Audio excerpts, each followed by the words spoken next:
Thank you, David, and good morning. It is indeed a pleasure to see so many of you this morning. And so the title is that, and the first word tells you, I think, a little bit of what I'm going to speak about. Fair, okay? But we will get to that. But before I start, so I guess some of you would have known this year, I was on vacation, I did some travels, and one of the things we went to do was view a total eclipse of the sun. Now, that's a rare thing. It doesn't happen everywhere in every place. But it was something I was wanting to do, to see. So we did, went and saw it. So I just wanted to share the experience with you a little bit. We have a video of it. It was taken by the person where we stayed.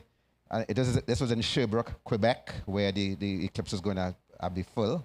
And he had a drone. He had some drone footage of the time. So I just want to share that with you and then share one other thing after that as well. Okay, so take a look.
In the sun, and so what you see, as you see, it's getting dark as we move along. So it's a shadow of the moon, right? Basically crossing the earth, just about 100 miles in width, going at about 1,500 miles an hour. So they begin to see traffic and stuff with their lights on.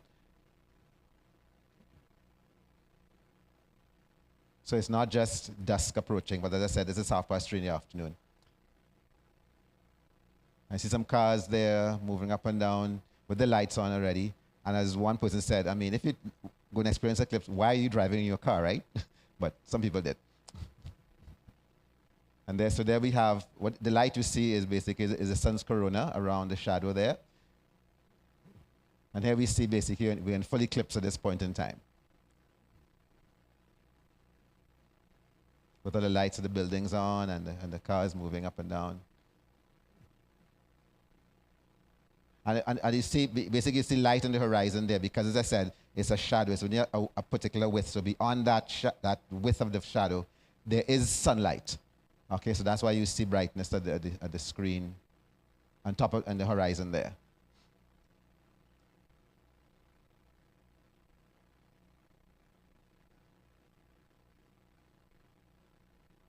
We were at, I probably can't see it right now. There's a river, if you look from the top there.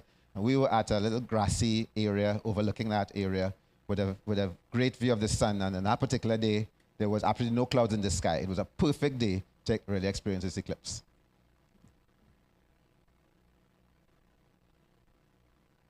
So he moves a little bit closer to the river. River Magog. Interesting name for it because that's a biblical name as well.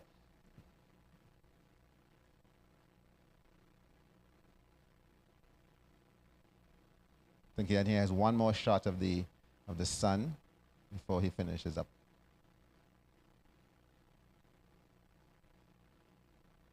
There we go. And that is the dot you see at the bottom there to the side to the right of the sun. That was Venus, which so something typically you wouldn't see it only at sunlight or at dusk or at dawn, but here we got a chance to see it. And we also saw Jupiter, which is on the other side of the sun, but it wasn't so visible in the picture.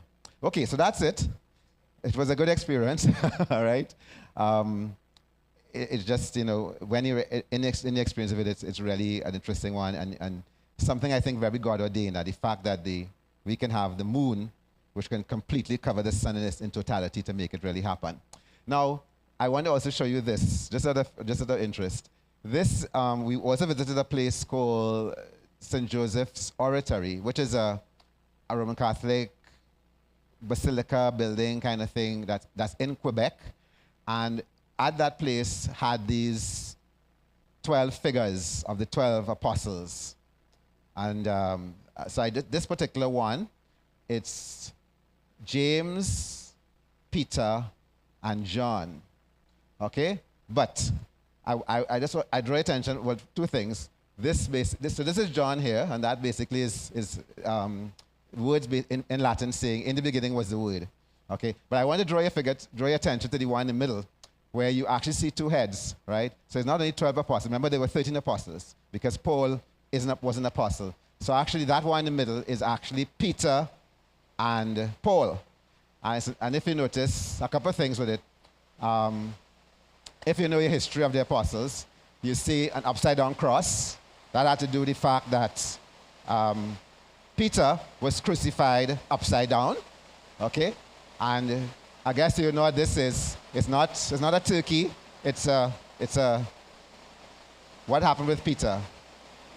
The rooster, right? That's a rooster. So again, so it's giving you these understandings of who these figures are.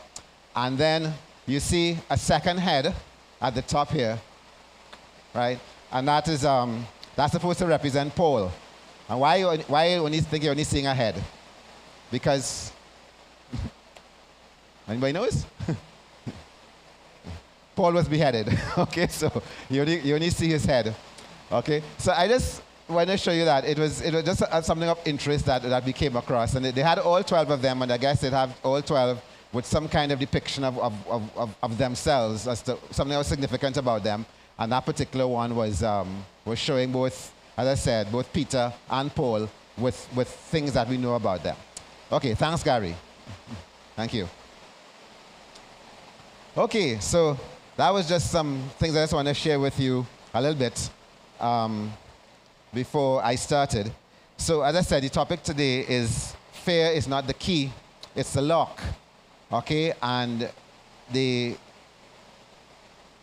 interest word today is indeed about fear. So let me just, I'll read the text a little later in the sermon. So let me begin with this. I'm playing a little bit of a psychologist here as I begin. Okay, so I know a man who lived in fear. He didn't hide in a room or under a table his whole life, however.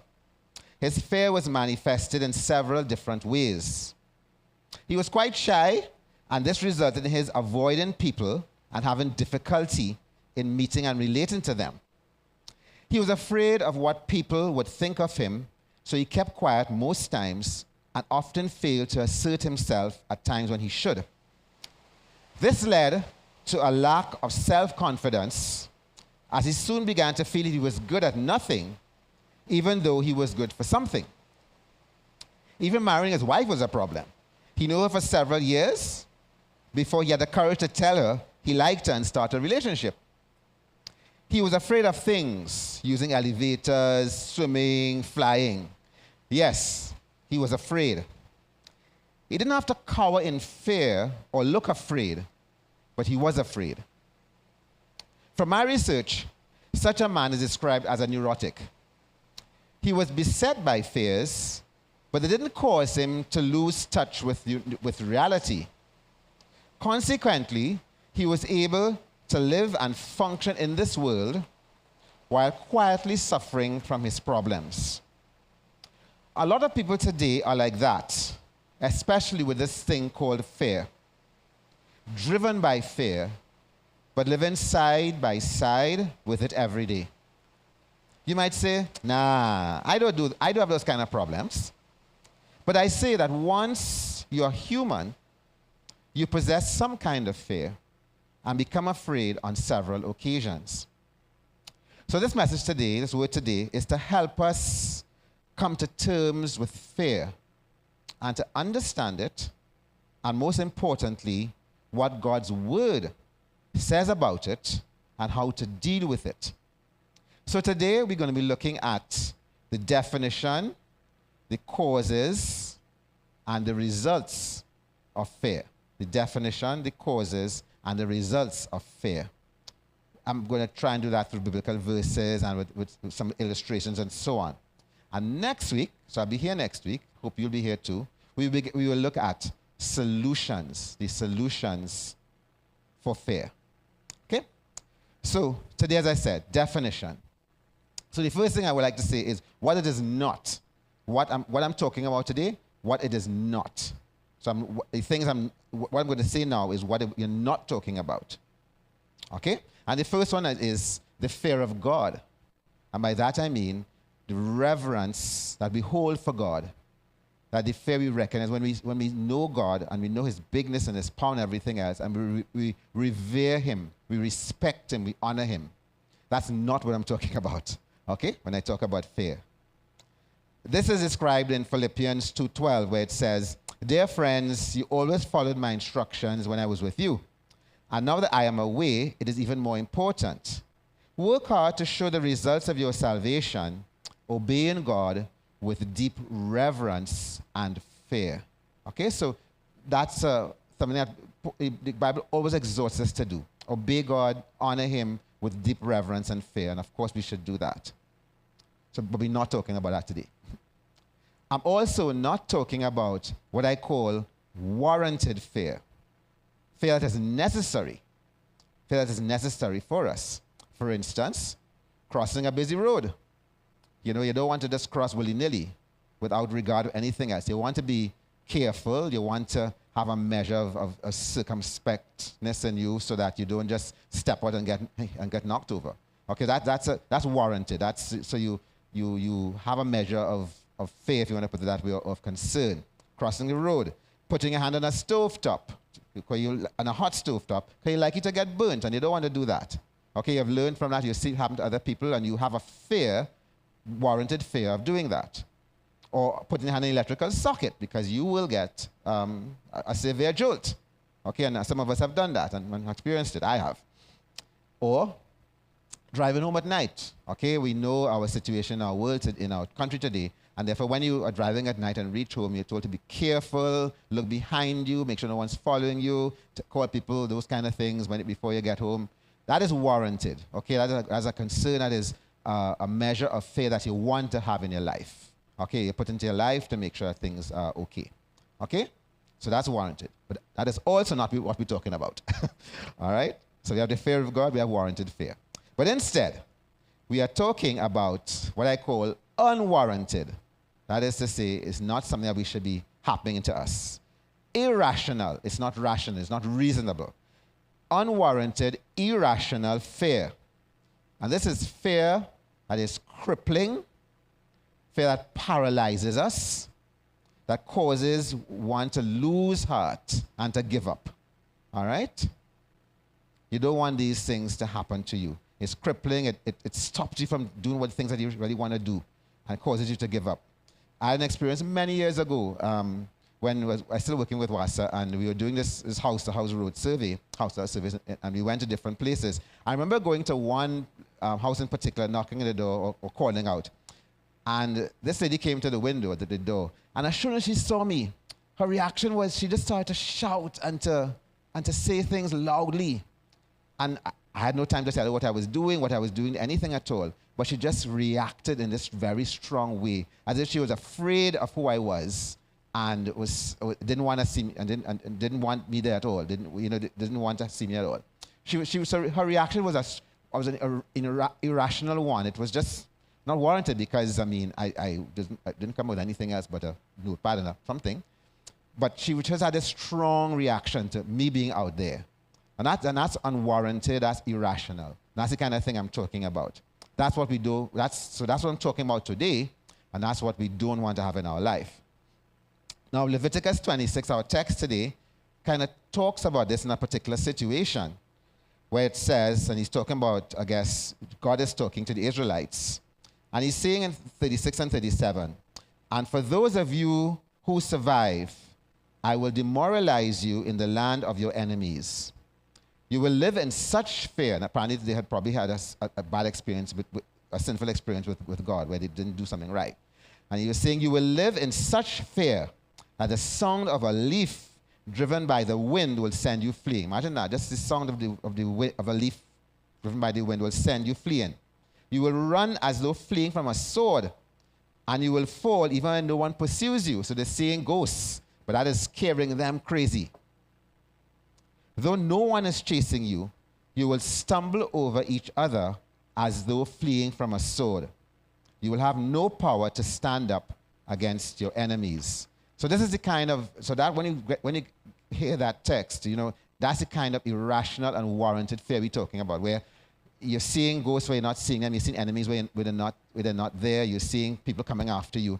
God is saying, and the situation was, as I said, seemed to be where God was bringing down some punishment, and it was a case of bringing fear into the situation, this irrational fear that was coming. And this is the kind of thing we're talking about that we don't want to experience. We don't want to get to that position. Okay? So, irrational, unwarranted fear. Now, where does it start? Where does our fear start when we think about it? Well, fear or our thinking about a situation that is causing us some concern is just that. It begins with concern. We are concerned about something. And concern is an interest in or about something.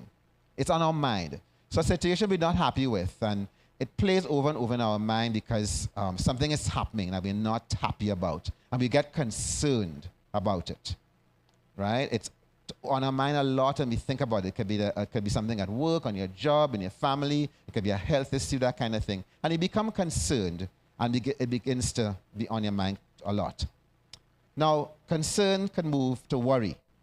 Worry being when we give way to anxiety, to being very anxious. Our mind dwells even more on the troubles that we experience, and we fret about them.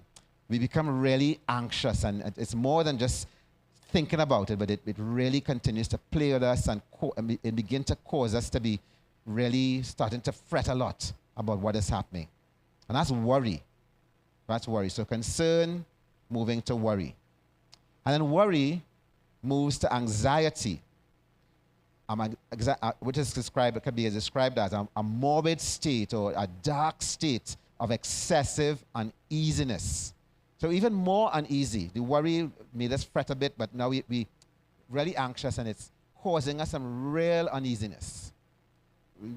It's just all over us in a sense, and we're just so very uneasy.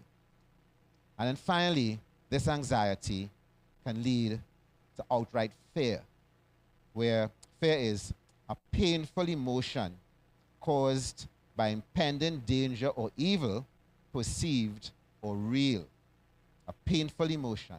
And it's really painful, where it really, our heart is almost beating at 1,000 miles an hour, if you want to put it that way, kind of thing. It's very painful. You're in a very high emotional state where fear has taken over your situation. And as I said, it's a situation where it's unwarranted, it's irrational for us to get to that point. So we have concern, we have worry, we have anxiety, and we've reached this point of fear. Now, when we get to that point, this fear, it doesn't stem from anything good.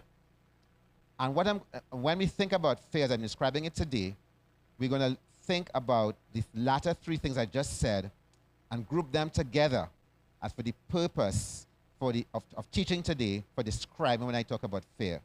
So when we think, therefore, of worry, anxiety, and fear, we're putting all that together when we think of the fear I'm talking about today, the rational and the unwarranted fear. Okay? So not the concern. Concern actually is very healthy about being concerned about the situation, because you can do something about it when you're concerned. All right? But when it begins to move into the other realms, worry, anxiety, and fear, then we have a problem. Okay? And you and I suffer from some measure of fear, as I said before. Okay? We can go through these things, and a lot of us can know when we are worried about something or even get very anxious or afraid. Okay? So it's not immune. None of us are immune from this. I know there are simple fears that people experience where people have, more than just the normal kind of fear of we might go through on a day-to-day basis. You have what is called agoraphobia, which is a fear of confined spaces. Okay, a fear, no, that's wrong. Agoraphobia is a fear of going out, actually, where you don't want to go out at all, so you stay indoors. Okay, so you never want to leave your house. People suffer from that. Or you have a fear of claustrophobia, which is the fear of confined spaces. So you want to go out, right, and be out in the open because you don't like being in a very confined, narrow space. Or we have what is called hypochondriasis, which I think we know about, being a hypochondriac, where, you know, any kind of symptom that comes up in your life, you're very anxious about it when something is happening to you. And you say, oh boy, and you begin to become very, very anxious about that. Okay? So we have these simple phobias people suffer from. We have social phobias people suffer from, which is a fear of situations in which a person is exposed to scrutiny and fears that he or she will do something humiliating or embarrassing, talking in public, you know, eating in public even, using the bathroom. People don't want to use the bathroom in public. You know, so those are social fears again. You fear something, so you don't want to go through these things. And then we can have, as I said, when you get to the extreme fear, you have panic attacks, which is an intense period of fear without any apparent reason. So fear just overcomes you, and you get what is called a panic attack. And you get really fearful about situations. Again, we don't want to be there. We don't want to ever to get to that situation. So these are the things that are part of the fear issue, as it were. Okay? As I said, this unwarranted, irrational fear leading us to, you know, to great fear, to anxiety, fear, and then all the display of these different emotions that come out of it. So that's our definition of fear. And I hope you, so with me so far, understanding where we are. So, what are the causes of fear? Why do we fear? What is fear attributable to? What does the Bible say that it tells us that we have, why we are fearful people? Well, there are four things I just want to, and it could be others, but the four things I just want to pick up here. And first of all, it's a fear of man. Fear of man. Fear of others. John 7:13 tells us, but no one had the courage to speak favorably about him in public, for they were afraid of getting in trouble with the Jewish leaders. This was the people around, and Jesus was doing his thing, and nobody wanted to talk publicly because the Jewish leaders would get down on them and basically want to throw them out of the synagogues and want to do things and affect them. So people were afraid of these leaders and didn't want to speak too much about Jesus. And then in John 20:19, it reads, that Sunday evening, this is the resurrection, after the resurrection, the disciples were meeting behind locked doors because they were afraid of the Jewish leaders. Again, the same thing. They were afraid of what was going to happen to them, what the leaders were going to do. Here was a time when it seemed that the Jewish leaders had gotten on top of things and they could do anything they wanted, and the disciples were very afraid. Okay, so it tells us two situations where this fear of man dominates. There's this example here. It reads, during his years as premier of the Soviet Union, Nikita Khrushchev denounced many of the policies and atrocities of Joseph Stalin. And if you don't know who Joseph Stalin was, he was also one of the leaders of the Soviet Union, who was a man of, especially during World War II, but he was quite a man who, if he didn't like you, he got rid of you, full stop. And he got rid of thousands of people, literally either by murder, execution, put them in camps, and that kind of thing. So people were afraid of him. Once, as he censored Stalin in a public meeting, this is after Stalin died, of course, Khrushchev was interrupted by a shout from a heckler in the audience. You were one of Stalin's colleagues. Why didn't you stop him? Who said that? Roared Khrushchev. An agonizing silence followed as nobody in the room dared move a muscle. Then Khrushchev replied quietly, now you know why. Now you know why. So we fear man. We fear what man could do to us. Second thing is we fear what others think of us and how we do things. You know? We fear their rejections. We fear what their put-downs, you know, what they could do to us. We don't like it. We don't want to go through that experience of people humiliating us. You know? Peter's denial, I think, is a good example of that. When he was asked about, do you know this man? And so I don't know this man. And 3 times he said, I don't know this man. You know, because he was concerned about what people think of him. Okay, and the fact that he was a disciple. Okay, and he didn't want to be put down or humiliated, you know, or even worse. So that's an example of, you know, fear what others might think of us. Then there's a fear of dangerous situations, even death, even death. So we have the fear of man and the fear of what others might think of us. Then we have the fear of dangerous situations. Genesis 32:11 talks about Adam and Esau, Jacob and Esau here. It says, and Jacob is saying, "O Lord, please rescue me from the hand of my brother Esau. I am afraid that he's coming to attack me along with my wives and children." He was returning to the land of Canaan after he had left 20 years before, after stealing Esau's birthright. And he was really scared about what Esau would do to him when he returned, that he was going to kill him outright and all his wives and children. So he was afraid. He was really afraid. And then in Matthew 8:24-26, it reads this. Suddenly, a fierce storm struck the lake, with waves breaking into the boat. But Jesus was sleeping. The disciples went and woke him up shouting, "Lord, save us, we're going to drown." Jesus responded, "Why are you afraid? You have so little faith." Then he got up and rebuked the wind and waves, and suddenly there was a great calm. So they were scared out of their wits. Jesus was sleeping, not surprisingly, in a sense, but they were scared out of their wits. So fear of man, fear of what people might think of us, fear of dangerous situations, even death. And the last one, which is an interesting one, which you might not think is a cause of fear, is sin and wickedness. We think of sin and wicked men, they don't seem to fear nothing, right?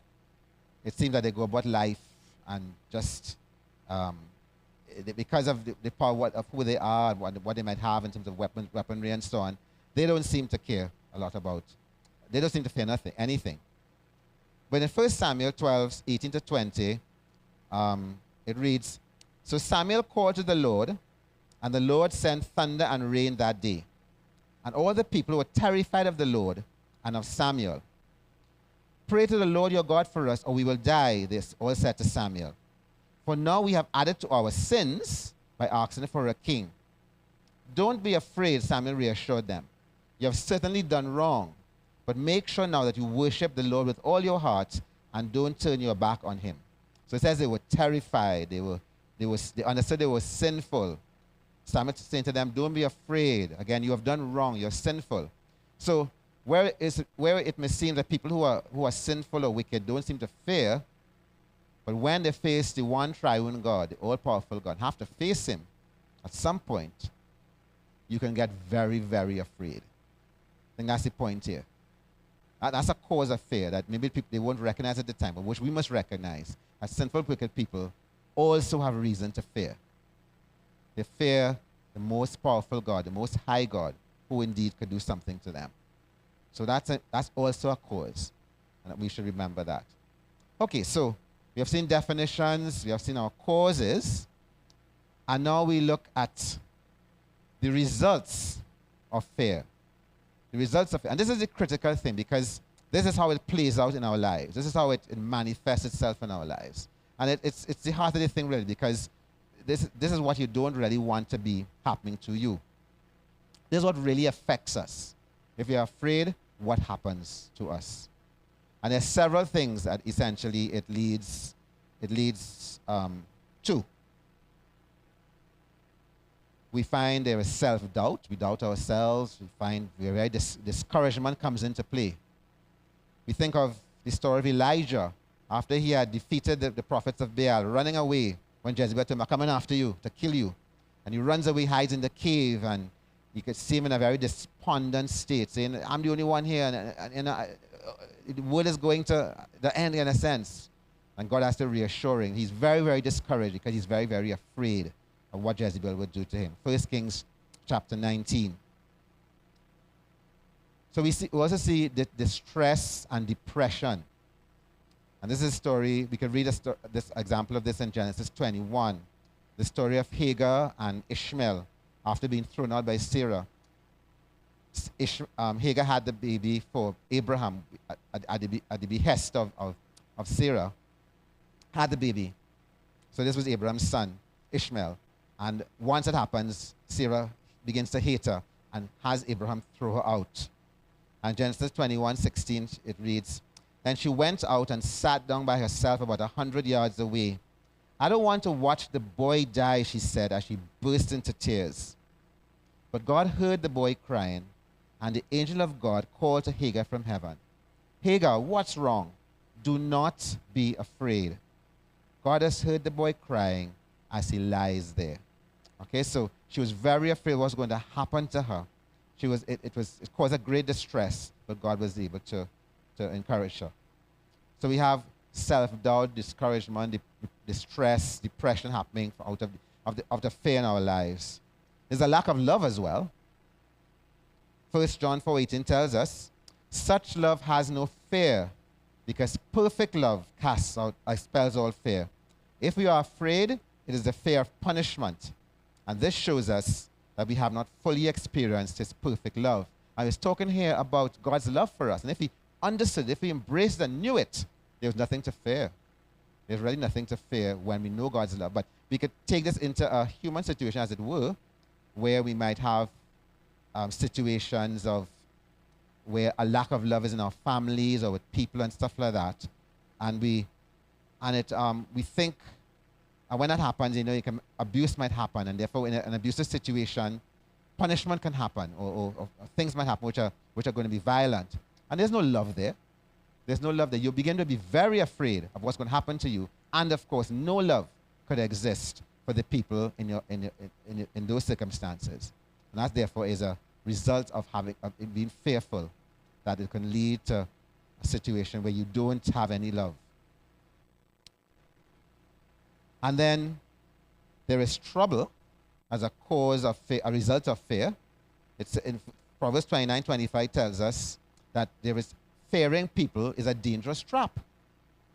It's a dangerous trap in a sense that it can lead, when you fear someone, it can lead you into a situation which brings you down, which pulls you down, and doesn't lift you up.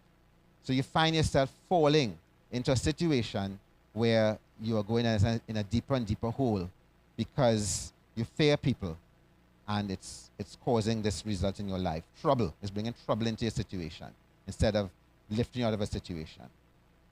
Then there is being a coward, cowardice, and we saw that earlier when we talked about the disciples in the boat, and we talked about, Jacob and Esau and so on. So that's again a result of being afraid. And you become a coward. Okay, you don't want to face a situation because you are too afraid. Then there are lies. Out of fear can come lies. Story in Genesis 26. Story of Isaac, his wife Rebekah, and the king Abimelech, the king of the Philistines, where Abimelech saw Rebekah and liked her and said, hey, that's a lovely woman, bring her to me, kind of thing. And Isaac basically lied about it and said, she's my sister. Didn't say it was his wife because he was afraid of what was going to happen to him. He felt that the people would kill him off just to take Rebekah from him. He was very afraid, and so he told a lie. Thankfully, Abimelech found about a lie and didn't go through anything. So it can result in that too. When we're afraid, we lie. We make up lies to cover, and of course, it will take us down a very dark road if we do that. Then there's disobedience, of course. Results of a fear could lead to disobedience.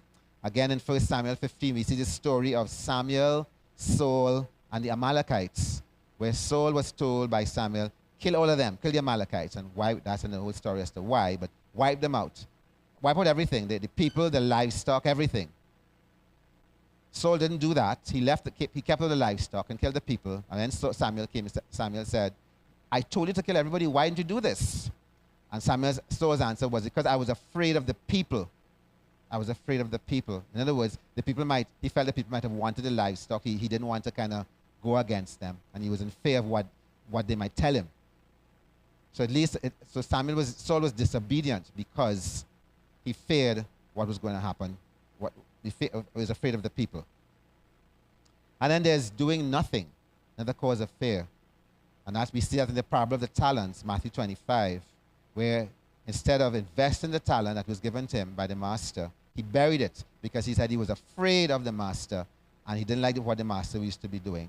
So he was afraid of what he might say or what he might do to him. So he said, instead of doing something, he did nothing. Okay, so that's another result of fear that we see. So many things are mentioned there: discouragement, depression, distress, trouble, cowardice, lies, disobedience, doing nothing, all of the, a lack of love. All of these are part and parcel of the results. And of course, you have, physical results that also come up. When you're very anxious and anxiety disorders come up, there are physical symptoms that arise, where you might get, typically loss of weight, health issues arise because of fear. There's a loss of productivity. You don't do what you should, and you kind of curl up in a ball and do nothing. There's social avoidance. I don't want to be with anybody. I just don't want to see them. And of course, as I said, depression. These are all physical ailments that kind of arise from resulting through fear. God doesn't want any of us to live this way. Absolutely not. I can't think of why you would want to live this way. God certainly doesn't want it. He doesn't want us to do that. And therefore, we need to know how we could surmount that. The title of the message, as I said, is taken from a book that a guy wrote, Alistair McLean. The title of the book was Fear is the Key. So I was saying, because of all that we heard today, fear is not the key. Fear is not a key. It can't be a key. It can't open anything. Instead, it's a lock. It's tying us down. It is crippling us. It can cripple us. It can paralyze us. It can cause us to give up. The kind of irrational, unwanted fear that I'm talking about. And we don't want to live that way. So you've seen the definition of fear. We have seen the causes of fear. We have seen the results of fear. Let me finally end today. As I said, we will look next week. But let me just end today with some principles. So, which are these? So, irrational, unwarranted fear results in sinful, unbiblical behavior, or is a result of it. It results in sinful, unbiblical behavior, or is a result of it.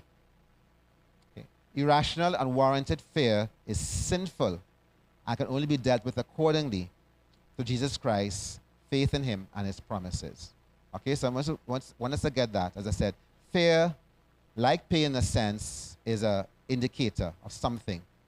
Okay? And the fear that we talk about, the concern, is important. So we don't want to wipe that out. But when it becomes irrational and unwarranted, then it is sinful. Why is it sinful? Because what it is saying is that we're not putting our faith in one who can release us from fear, who can rescue us from fear, and instead surrendering to the fear itself. Fear turns into sin when we surrender to it. When fear becomes our daily master, it imprisons us spiritually. Constant fear affects our relationships, our perceptions, and even our health, as I said before. When we allow fear to control us, it deteriorates our relationship with God.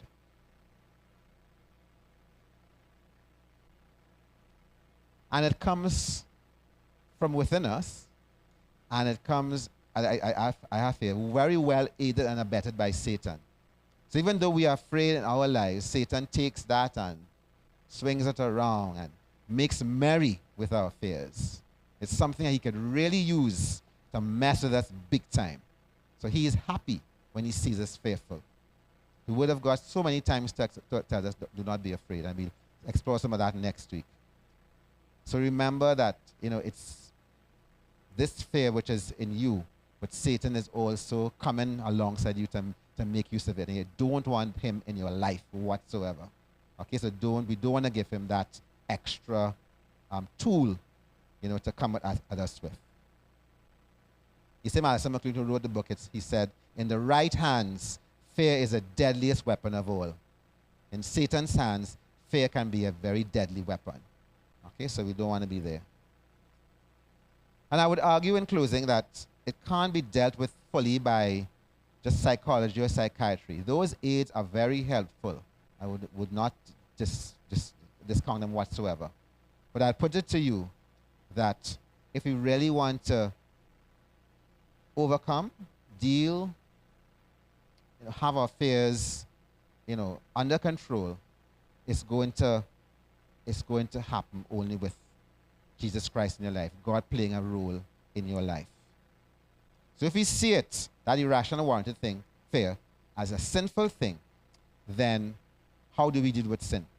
We know how we do that. The answer becomes a lot clearer when we think of, okay, our fear is this. How can we deal with it? If we see it as sinful, the answer can become clear when we know that, therefore, God has to play a part in this circumstance.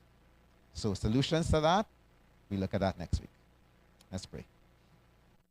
Father, we thank you. Thank you for being a God who is there for us. We can be so afraid about many things, but in you, we have, as Jesus said, one who has overcome this world, who we can turn to and put our faith in above all else. So thank you for understanding these things, Lord, but thank you, Lord, for knowing you. And I pray we may all know you. We may all walk with you. We may all be called by your name so that we can have the resources to help us conquer our fears. I ask this in Jesus' name. Amen.